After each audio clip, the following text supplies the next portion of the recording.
स्वागत है हॉरर की दुनिया में।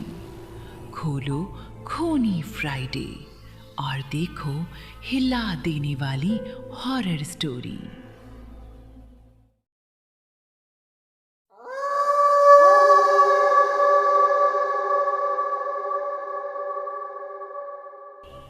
एक लड़का था, नाम आर्यन। ऑनलाइन पढ़ाई के बाद पहली बार कॉलेज ऑफलाइन हुआ और आर्यन पुणे आ गया। रहने के लिए एक बॉयज हॉस्टल चुना गया। कमरा ठीक था, इलाका भी ठीक था। पहली कुछ रातें बिल्कुल सामान्य रहीं। एक रात आर्यन अपने कमरे में अकेला पढ़ रहा था। उसे एक जरूरी एग्जाम देना था जो वो पहले मिस कर चुका था। कमरा शांत था। कानों में ईयरफोन लगाकर वो पढ़ाई कर रहा था। तभी अचानक गाना बंद हो गया। फोन की बैटरी खत्म हो चुकी थी।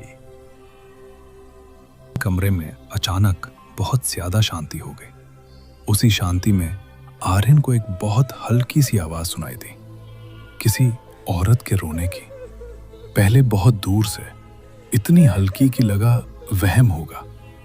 आर्यन ने पढ़ाई छोड़ दी, कुर्सी से उठा, कमरे में खड़ा होकर ध्यान से सुनने लगा। अब वो आवाज थोड़ी साफ लगने लगी। ऐसा लग रहा था जैसे आवाज कॉरिडोर की तरफ से आ रही हो। आर्यन धीरे धीरे दरवाजे की तरफ बढ़ा। कॉरिडोर में पूरा अंधेरा था। वो बाहर नहीं निकला, बस दरवाजे पर खड़ा रहा। तभी रोने की आवाज के साथ एक और आवाज आई, पायल की। छन छन। हर कदम के साथ आवाज साफ होती जा रही थी। आर्यन का दिल तेज धड़कने लगा। एक बॉयज हॉस्टल में रात के समय पायल की आवाज, यह सामान्य नहीं था। अचानक वो आवाज कॉरिडोर में ही कहीं खो गई। डर को कंट्रोल करने के लिए आर्यन वॉशरूम चला गया। ठंडे पानी से मुंह धोया, तौलिए से चेहरा पोंछा। जैसे ही उसने तौलिया हटाया, शीशे में उसके ठीक पीछे एक औरत खड़ी थी। लाल साड़ी, बिखरे बाल, सफेद खाली आंखें। उसकी आंखों से आंसू बह रहे थे। आर्यन की जोर से चीख निकली और वो वहीं बेहोश हो गया। अगली सुबह आर्यन सीधे हॉस्टल के वार्डन के पास गया और रात में जो कुछ उसने देखा और सुना था उन्हें बता दिया। वार्डन ने बिना ज्यादा हैरानी के कहा कि यह पहली बार नहीं है।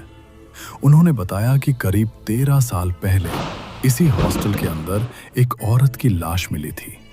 कौन थी वो औरत और कैसे मरी, आज तक किसी को नहीं पता। तब से कई छात्रों ने रात के समय कॉरिडोर में एक लाल साड़ी वाली औरत को देखने की बात कही है। कुछ लोगों ने देर रात रोने की आवाजें सुनी हैं और पायल की छन छन भी। वार्डन ने यह भी कहा कि उस औरत ने कभी किसी को नुकसान नहीं पहुंचाया, वो बस इसी हॉस्टल में भटकती रहती है। यह सुनकर आर्यन अंदर तक डर गया, क्योंकि जो कुछ उसने उस रात देखा था वो शायद उसी औरत की आत्मा थी। कोई माने या ना माने, लेकिन आर्यन जानता था, उसने उसे अपनी आंखों से देखा था। सुबह आर्यन ने हॉस्टल छोड़ दिया। सालों पहले इसी हॉस्टल के कॉरिडोर में एक औरत की लाश मिली थी। कौन थी, कहां से आई थी, किसी को नहीं पता। लेकिन तब से कई लोग रात में रोने की आवाज और पायल की आवाज सुनते आए हैं। तो बताइए, क्या आप ऐसे हॉस्टल में रह पाएंगे? ऐसी ही रूह कंपा देने वाली कहानियों के लिए खूनी फ्राइडे को सब्सक्राइब करना मत भूलना।